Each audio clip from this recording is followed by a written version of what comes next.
Could you leave a little love?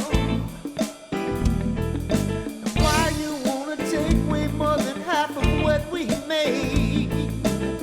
Would you please leave some? I wonder what you'll do when the heat starts coming down on you. Hi, ich bin Samira von Univision und wir sind heute im Vinyl-Reservat in Göttingen und neben mir sitzt der amerikanische Musikprofessor, Bluesprofessor David Evans. Hello, David. Hello. You're a doctor of the blues? Well, I'm a doctor, PhD. Blues is my specialty for research. Yes, and you're also a an ethnomusicologist? Yes. Yes, and how did you get there? Well, it was a long process. When I was a student at the university, I was studying Greek and Latin language, but I got to hear blues singers, folk music in the early 1960s, and I got interested in that, and then I went to graduate school and studied folklore and specialized in folk music, and I wound up teaching anthropology for some years, and finally in a music department for 35 years.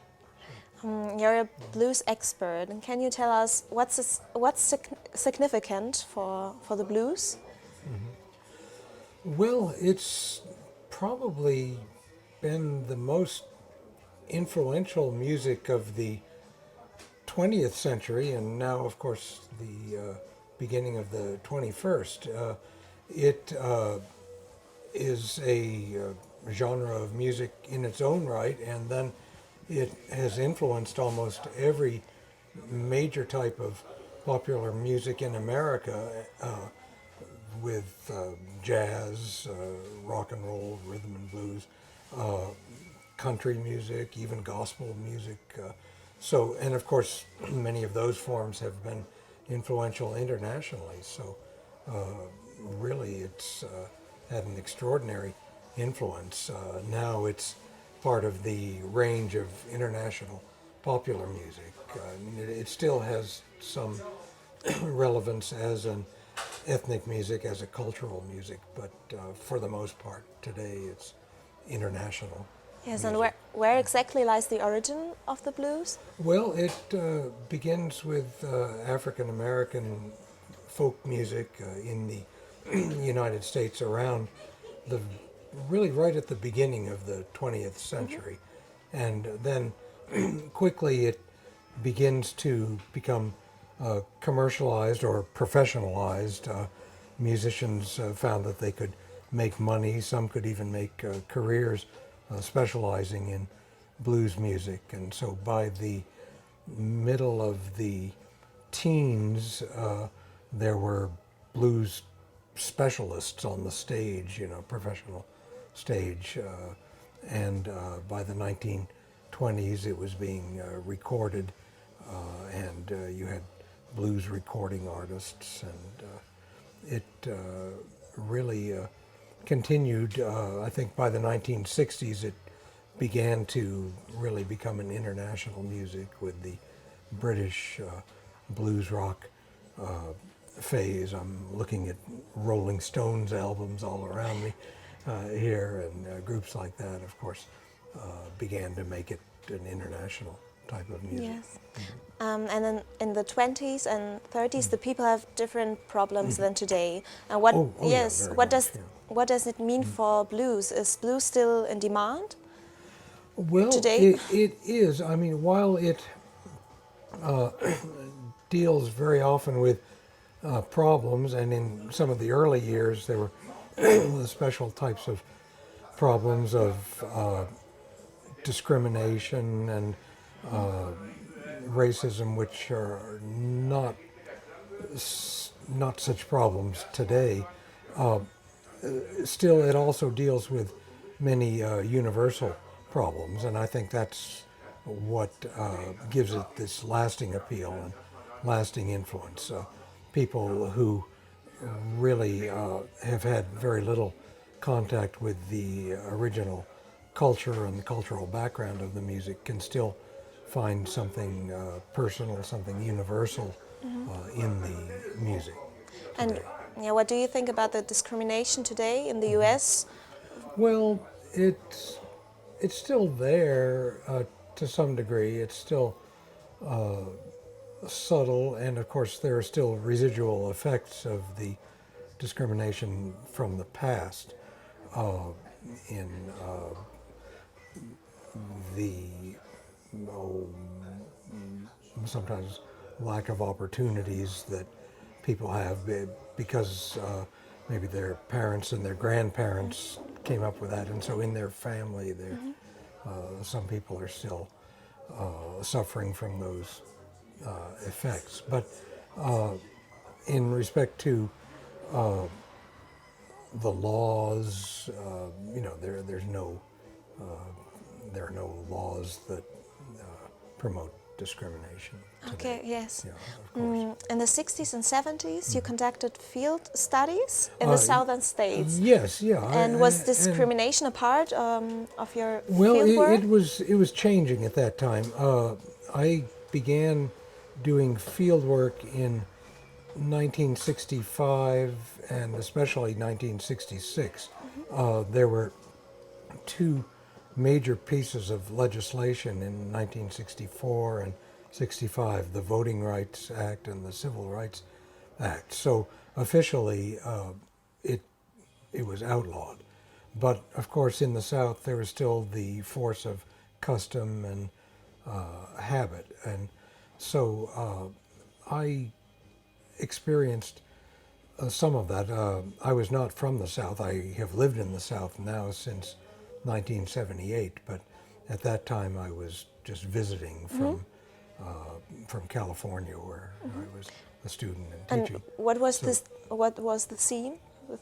Well, I really tried to be very discreet, and I didn't have too much contact with the white people in the South.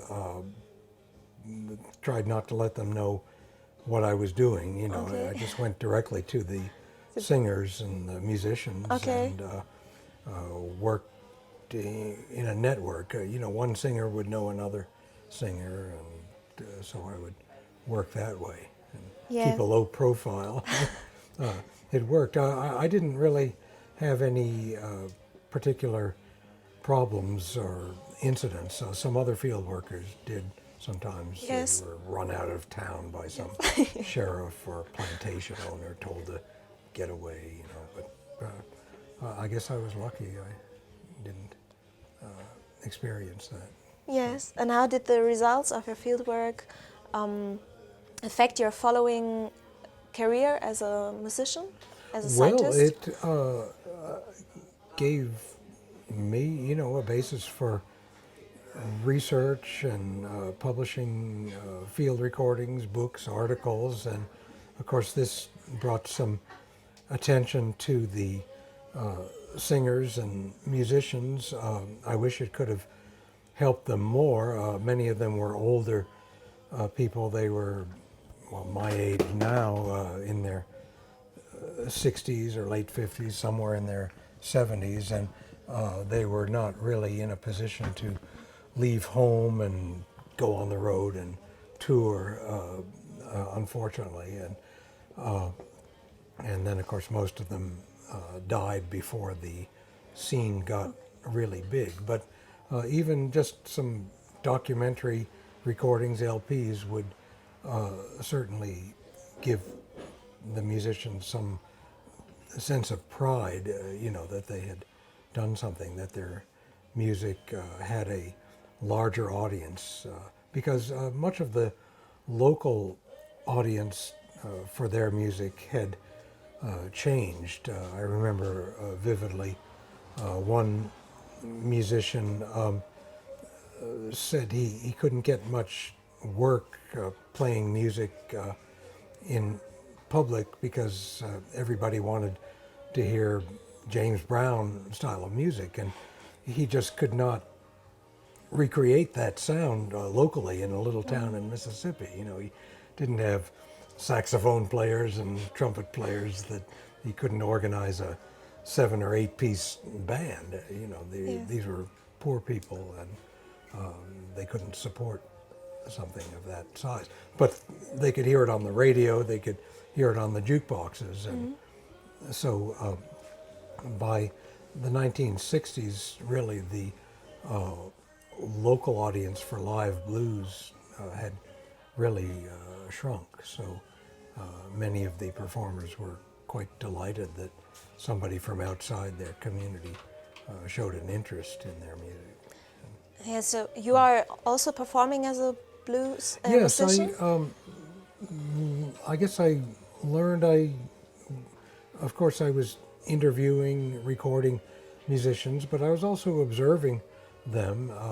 And you learn from enjoyed them. playing them. I didn't play very much in public. I played for myself and for friends, but when I moved to Memphis in 1978, I found a still vital urban blues scene. It was small, but there were clubs in the city, and then there was beginning to be more of a revival of interest from outside the culture. So I began accompanying some of the musicians that needed accompaniment.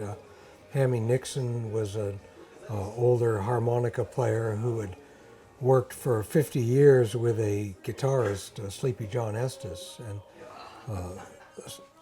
Sleepy John died the year before I moved to Memphis, and Hammy wanted to continue his career, so he needed a guitarist, so I became his guitarist for the last 5 years of his life.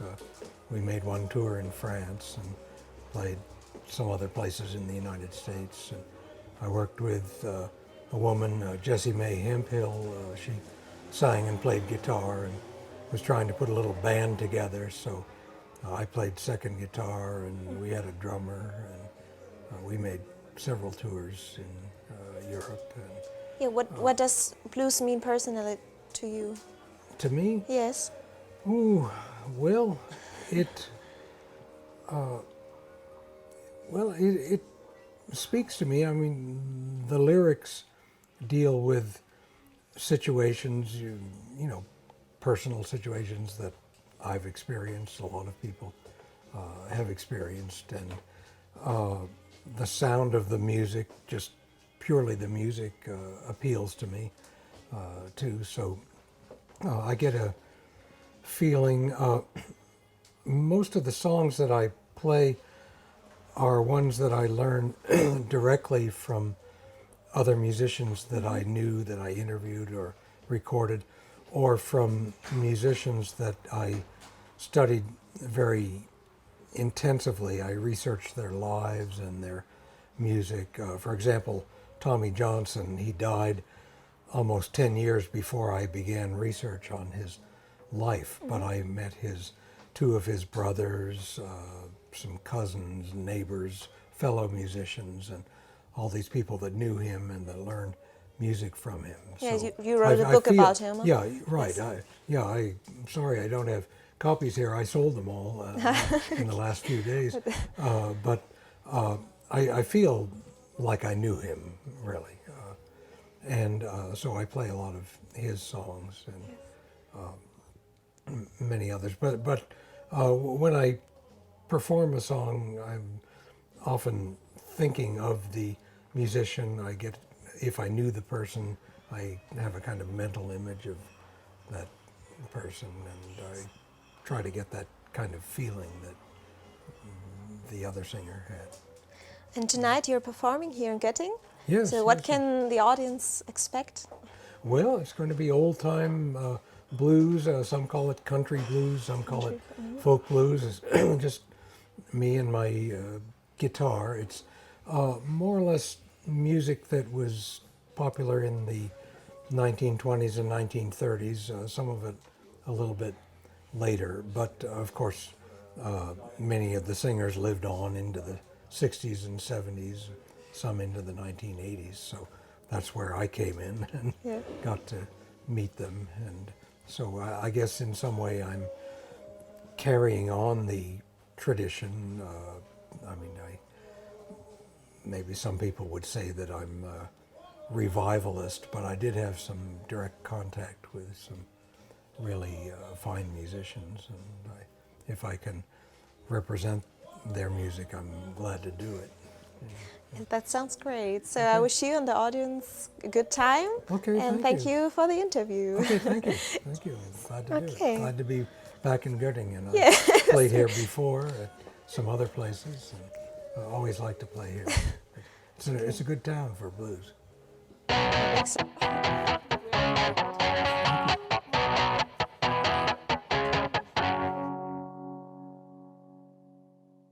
So was this live on television, or No, it'll be edited? Gott sei Dank nicht. Okay.